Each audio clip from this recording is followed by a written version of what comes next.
Welcome to TAGTALK. I'm your host, Nadirah Nazeer. For all the South Asian out there who are passionate about music but getting pressured from your parents to pursue a professional path, my guest today will provide you courage and guidance that you will need to get back to your core passion of music. Demetrius Nath is the owner of Anti-Skeptic Entertainment. He has led countless marketing and promotions campaigns for music, film, and brands. Some of the artists he worked with includes Alex on Fire, Kells, Bush, Cancer Bats, Dolly Parton, Feist, Melanie C, and Paul Brandt. He recently launched a not-for-profit initiative called Mississauga Music, and he's also the lead singer-writer in the hard rock band Maybe May. In addition to his passion, he's passionate about seafood. Welcome, Demetrius. Thank you. Thank you for having me. It's really a pleasure having you today, and I have to tell you, you're my first guest regarding music. I love the fact that you're coming from a South Asian background, because most of our viewers today are actually from South Asia. Right. And what we want to talk to you about is really kind of directed to a lot of those South Asians kids who are passionate about music, but getting restriction from their parents. So tell me a little bit about your journey and your restrictions. Right. Well, I am no different from the ones you speak of. I grew up and was raised for the most part in Bangladesh. So my parents wanted me to be a doctor, an engineer, or a lawyer. Yeah, or accountant. Or accountant, right. So there's a list of, I think, top 10 professions that you're supposed to pursue. And I understand it. I get it, especially, 20, 30, 40 years ago in those countries. Making a living well meant one of those professions. So I understand why parents would want us to pursue, said professions. But, here in Canada or in other parts of the world, especially at this day and age, there are many other ways to make a living, and music is definitely one of those ways. So, that's been my journey. I grew up in Bangladesh for the most part, but then I lived in Hong Kong and Australia and Canada and a bunch of other places before I moved to Canada. And during that entire time, I've been involved in music in one way or another. From the tender age of 14, when you pick up a guitar to impress the girls at school, right? So started playing and being a part of shows and promoting shows and just being involved in a variety of ways, and then going to school for it. And eventually I came to a place where I was making money doing it. So my parents are okay with it now. So, fast forward today, they're okay, but I'm sure it was very tumultuous, right? So because what I want our viewer to get out there, what was your journey like? So you said you started at the age of 14. So what kind of support or lack of support did you get with your parents, and how did you manage and get through that? Because you said you were doing some concert. Yeah, I think, when you're in high school and when you're learning your instrument, your parents are supportive and they encourage you to, whether it be learning the piano or learning the guitar or playing soccer, any one of those things. But I think once you start to spend more time doing those things and not studying, that's where the drama comes in. And with me, like I've been good at school, so it was always, well, if I get this grade, can you buy me that guitar? Or if I get all of this done, can I go and play these shows? So it was always a trade-off for me and my parents, which was a good system, I think. It kept me motivated at school, and their way of rewarding me was by getting me, music things. So it worked out. But I think once high school was over and I went off to university, I still tried to do one of those things. I went to university for IT. Okay. Right, which is another another profession for another South brown Asian. thing to do. Right, exactly. And so, and I realized that it was important. It's important to make a good living, and money is is what makes things work. So, so I did that. But I think when I was at university, after doing that for a while, I wanted to make the switch, and it it was a tricky time, but given that I was involved with music for so long, and there was fruit from it. Like there were results and accolades, so to speak, as a result of my involvement with music.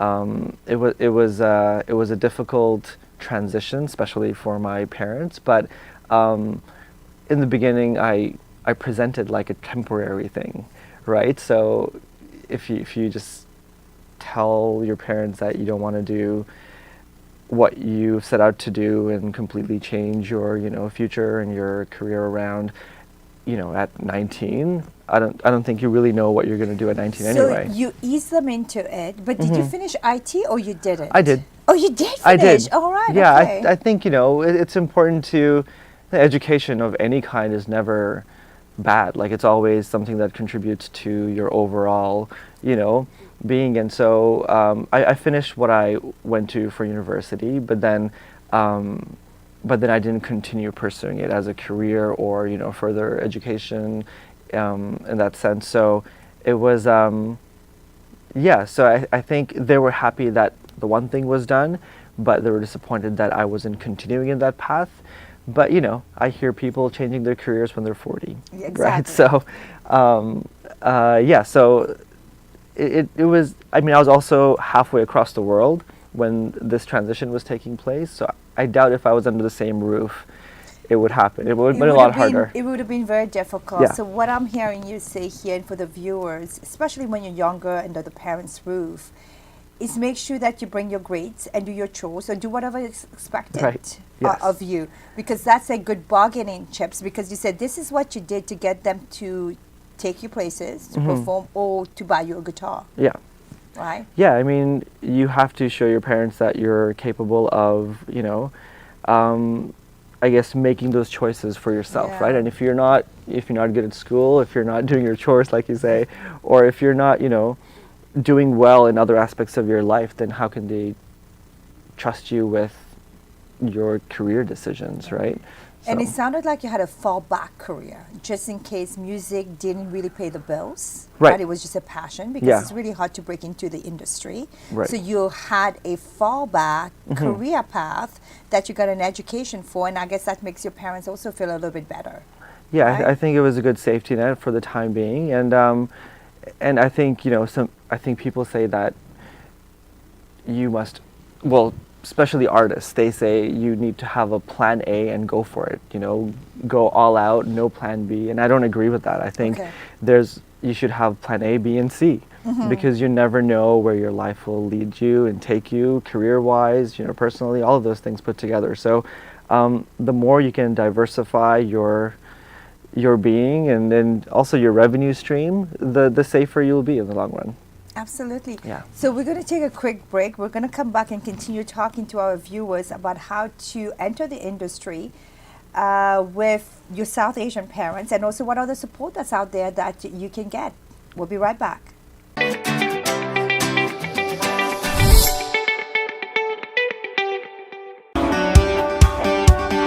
Losing weight and feeling fit is a simple 3-point process: diet, exercise, and a weight reduction supplement.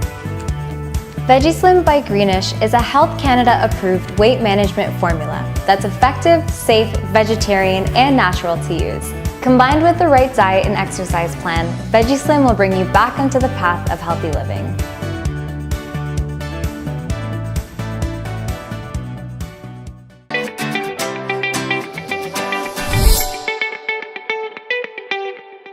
Welcome back. We are here with Demetrius Nath, who's telling us about his journey and encouraging all the South Asian viewers out there to enter the music industry. So just a quick recap of our first segment here. You talk about not going head-to-head, toe-to-toe with your parents, because that's Right. more difficult, but be accommodating, right? Because it is a transition for your parents to accept the fact that you are now entering an industry that is really not known for South Asian, and they don't really see the money. I think at the end of the day, it comes down to they don't see you making and earning money, right? How do you put your roof over your head? How do you put food on the table? So we've kind of discussed that. What I want to talk to you about next is how do you transition into those looks, especially with the tattoos. I don't know if you can get a close up here for Demetrius. He actually has some tattoos and the earrings. So how did you transition to that? Like everything, I think it's a step-by-step process. I think as a person, you ease into maybe how you look and how you present yourself, and it's important to keep your parents in mind if you're all living together, or I mean even if you're not. Like, it's not like my first tattoo was the one on my neck. Okay. Do you know what I mean? So I think the first tattoo I got was something on my arm, and it was a smaller piece, and I showed my mom, and she stood still for a while, and and now I have my whole arm covered, and I have tattoos on my neck, and she's okay with it now. I remember the first time I got my nose pierced, my mom didn't talk to me for 3 days. Oh, wow. So I took it out. I mean, I was probably 20. I don't even remember. So I was an adult. Yes. But like you said, you have to be accommodating, and sure, you want maybe to present yourself in a certain way, but people's feelings, especially your loved ones, are important as well. So I took it out, and then that season passed, and then 2 years later I got it again, and this time she was okay with it. So now it doesn't matter what tattoo I get or piercing I get, my mom's okay with it because I've transitioned her with me. Yeah. She's fully embracing it, which is really nice. Yeah. And look at you now, you're very successful and have a successful company called Anti-Skeptic Entertainment. Right. So tell me more about Anti-Skeptic Entertainment. I like the name though, Anti-Skeptic Entertainment. Right, it's a play on words, and it's mostly the meaning comes from really believing in the artists that I represent. So I think in the music industry there's a lot of skepticism, and people are just afraid of what's going to happen, and people are afraid to take chances. So the name comes from being a believer in your artist. So hence anti-skeptic. What we do for the most part is getting artists exposure. So whether it be on radio, on television, and social media, on print media, it's about representing artists of quality with a lot going on that other people should be paying attention to. So we go out and we take them to the right contacts at radio, at television, and so on and so forth, and try and get more airplay and exposure for them. Okay. So for those entertainers out there who are very passionate about what they're doing, what is that process that you use to select, or how can they get in touch with you if they have great talents and they've been told they have great talents? How do you transition them to when they engage with you? Well, nowadays the music industry is very different from what it was before, in the sense that you are supposed to do most of the work yourself until you reach a certain threshold where you can't on your own go beyond that. So I think in the past, if you look back 50 years ago, you would be discovered because you're talented, and the record label or your manager would do all of these things for you and take you through all of these steps that would in turn get you fans. But nowadays, you yourself as the artist are not only the songwriter and the performer, you're also the marketing person, you're also your own manager, your own publicist, your own promoter for your concerts, your own digital marketing strategist. You're doing all of those things. You're putting on all of those hats on your own head, and you are, I think, trying to gain those fans for yourself first. So I think it's important for you to be at a certain place where you're doing all of those things fairly well as an artist before somebody like myself or a record label or somebody else goes, okay, I see what they're doing, there's value in it, now I can take this to the next level. But if somebody's a really good singer, that's great, but what have you done with your really good singing? Because of the internet and because of how easily accessible most things are nowadays, you can make all of those steps happen on your own from your living room if you want. So it's really getting yourself to a place where there's value in your overall brand, as opposed to, my mom says I sing really well, can I be famous? Yeah. It really doesn't work that way anymore. So I guess your first advice to them would be to use the means of social media to self-promote themselves. Right. I mean, obviously, you're always working on your craft. So if you're a singer, if you're a guitar player, if you're a drummer, you're honing your craft and you're rehearsing and practicing on a daily basis. I mean, that's just a given. But beyond that, yeah, get those Facebook likes, get those Instagram followers, get those YouTube views, and start promoting yourself. See what other people, how they, gravitate towards your music, and start marketing yourself, start playing, start building a brand for yourself as an artist. Make up your own logo, pay your friend to, come up with a logo for you, get your girlfriend to take photos of you, right? Make them look well, make them look good and as professional as you can with your limited or no budget. And you'll see those numbers start to go up if you're good at what you do. And I'm in a band myself as well. And so when it comes to all of those things, on the other side of the table, I have to do all of those things independently as well.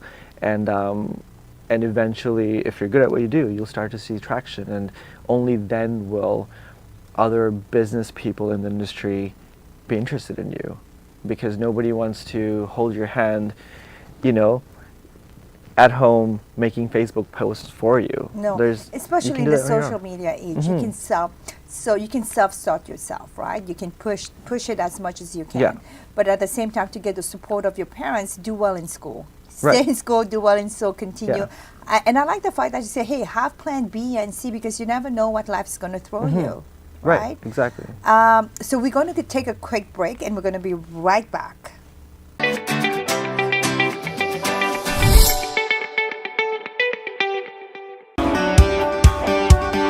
Losing weight and feeling fit is a simple 3-point process: diet, exercise, and a weight reduction supplement. VegiSlim by Greenish is a Health Canada approved weight management formula that's effective, safe, vegetarian, and natural to use. Combined with the right diet and exercise plan, VegiSlim will bring you back onto the path of healthy living.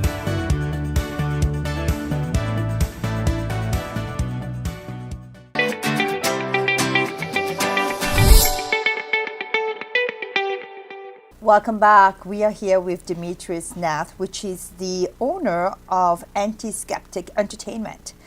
So Demetrius, I want to talk about your not-for-profit organization, which is Mississauga Music. Yeah. Tell me, what is the intent for Mississauga Music? Mississauga Music is a not-for-profit, and what we do is we try and encourage more music things. I guess that's a formal way of saying it, in Mississauga. I'm from Mississauga, and my partner, who's helping me with Mississauga Music Things, he's also from Mississauga. And one day, about 3.5 years ago, we were like, hey, there should be more music initiatives in the city. Let's do something. So that's where it started, and we have a bunch of projects we continuously work on when it comes to Mississauga Music. We have put on events together with the city, with Living Arts Center, with Mississauga Arts Council. We have an award show that we do. We have a free festival that we do. We have a weekly radio show. So all of these things are really to create a platform for local musicians, focusing heavily on local musicians, and also to encourage more artists from out of town to come and play in Mississauga. Yeah. And is there a Facebook website? So somebody Google Mississauga Music. We actually, I think we're the second hit that comes up. Okay, good. That will change to the first in 2019. So MississaugaMusic.com is where you want to go, and all the other social media links are, you can find from there. So is that a way of promoting local talents and encouraging talents to come to Mississauga? Yeah, a little bit of both. I mean, we try and create more opportunities for local bands. Okay. That's our primary focus. And when we're putting on bigger events, like we have a festival we do in the summer, then we bring artists from out of town or even out of province and they play alongside with local Mississauga bands and artists, and just a lot of music. Yeah. So how many events do you have throughout the year? You know what? It's always changing. It's my not-for-profit, which means I don't make any money from it, which also means that I do it on my spare time. So depending on what my schedule is, like we've done, showcases with Indie Week for 3 years. We've done showcases with Canadian Music Week for the last 2 years or 3. We have the award show. We have other shows we've done in town. Last year for the first time this year for the first time we did Mississauga Music Week, which was a week-long, bunch of events. So we don't have a set number. It really depends on how healthy I'm feeling that year. Really, yeah. And what's going on, and how can you include it? Yeah, Excellent. whenever we see an opportunity and it makes sense for us and it makes sense for local artists, we jump on it. Like next, I think in 2 weeks, we're doing something with the Culture Division of Mississauga, and they're bringing in this conference that includes government officials from all across Canada who are involved in arts and culture. So they're doing this big event conference during the week, and they have this arts music night during one of the days, and it's at City Hall. And so we're putting together the music.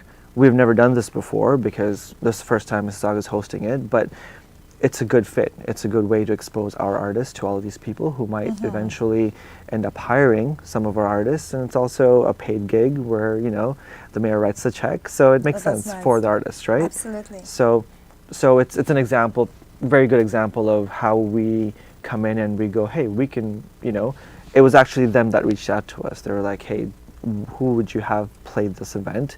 Can you send us their names and the fees and all that stuff? So we facilitate stuff Excellent. like that. Yeah. So for the aspired singer-songwriter out there, can they come and volunteer with Mississauga Music? Absolutely. We love volunteers because when we're putting stuff together, like some of these bigger events, we need all the hands we can get. So yeah, feel free to reach out to us. We get a lot of DMs and a lot of messages, and if you're going to volunteer, make sure you show up on time and you know what you're doing. But yeah, absolutely. So for the viewers out there, if you are inspired to get into music and wants to know more about music, please Google Mississauga Music and then volunteer. I think it's a great way for them to learn. Yeah, absolutely. Right? And to meet great people as well too, that Right. are going through the same journey and struggles and everything else. Yeah. So what I want to talk to next is your band. You have a band called Maybe May. Yes. How did that name came about? You know what? There is no cool story that comes with that name, and that's the standard answer that I give every time I'm asked, because bands really have that like long-winded answer about how, when they were asleep, this inspiration came to them, and all of those things. But no, I just wanted to put something together that rolled off the tongue easy and was a little bit different, but not too hard to remember. And I like the name of months to begin with. Okay. But I just didn't want to call my band like June or something, because I don't know, that's not a good name. But so I think I was thinking maybe May, and then it just stuck. Oh wow. Yeah, and then And you guys been together for how long? we've had a couple of changes in our lineup, like most bands do, but I think we've been together for 6 years now, if I'm Okay. not mistaken. Yeah. And how often do you put an album out? We've had 2 releases so far, and then another one early next year, and then another one next year. So we'll have 4 by 2020. That's the master plan. Nice. And then I can retire. Excellent. And I That's know right. that at the end of the show, we're going to be playing one of your videos. So stay tuned, everybody. We are going to play one of Demetrius' video at the end of the show. So you said you're going to be putting 4 by next year. Do you guys tour? Do you guys play anywhere else? If somebody wants to see you guys perform? Yeah, we're actually playing 6 shows in November, but they're all out of town. So we're going on a mini tour. We're playing in Montreal, Ottawa, Kingston, Windsor, St. Catharines, and Oakville. So we play in Toronto maybe every 4 months because we don't want to overplay. So we're trying to go out of town, and we have friends in all these towns, and it's good to play in new venues and get into some Airbnbs and do that thing. So we're excited. So that's all over November. And the last thing I want to touch base with you is at the beginning of the show, I listed a bunch of really great bands out there that you work with. Right. So how's been that experience? And how did you get engaged with some of the big name like Alex is on Fire? fire? Yeah. Well, I've been in the marketing and promotions business for I think 12 years now. Okay. So I think when you do something for long enough, you get good at it, I think. So I used to work for another company, and I got to work with some of these bigger artists, and yeah, that's just what happens when you do something for a long time, I think. And yeah, all of those artists' experiences have been really cool. I remember getting into a van with Melanie C, one of the Spice Girls. Are you a fan? Yes, of yes. course. Who isn't, right? Yeah, who isn't one of those days? And we were going to, I think, MTV and a bunch of other radio stations, and it was her and her manager and the chauffeur that was driving this big van, and I was sitting in the back seat, and I was so nervous because this was Melanie C. Like, she's a superstar and millionaire and famous all over the world. But you know what? As soon as you meet any of these people, they're no different than anybody else. That's true.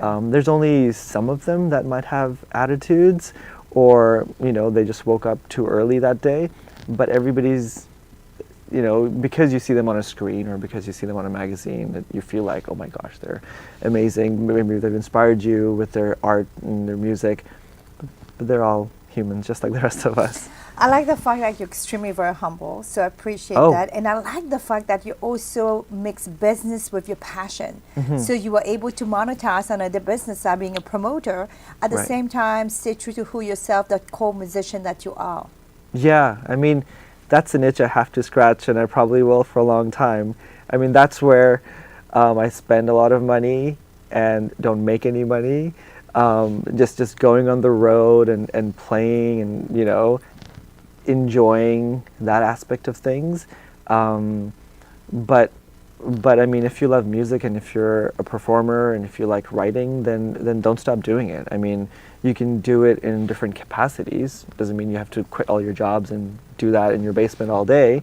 So I certainly don't. But whenever I have some free time, that's when I fill it with that. I look forward. I know you've sent me 2 videos. We'll be playing one at the end of the show right now, but I look forward Great. to having you coming back when you have your 4th album coming out. Perfect. I know you have a 3rd one coming out. There will be a Yes. 4th one coming Yeah. out. We'll look forward to that. And Great. also to get an update from you about Mississauga music and any initiative that you're doing that will be great to share with our viewers. Okay. So thank you so much for joining us today. Really appreciate your Thank you for presence having and me. your guidance to the South Asian community about how to enter this industry, which is very, very difficult. So thank you so much. And we will have Demetrius' information at the end on the credits, so how to reach him. And also, we'll play the music video. I want to say thank you to my fashion stylist sponsor, Susie Tomasi at SusieQJewels.com, and a portion of her proceeds goes to the Women's Shelter, and my wonderful makeup artist, Asiya Kamran. Please follow me on Instagram and check out my website, Nadirah.ca, and subscribe to TAG TV. Thank you, everybody, for joining us today. Until next time.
we did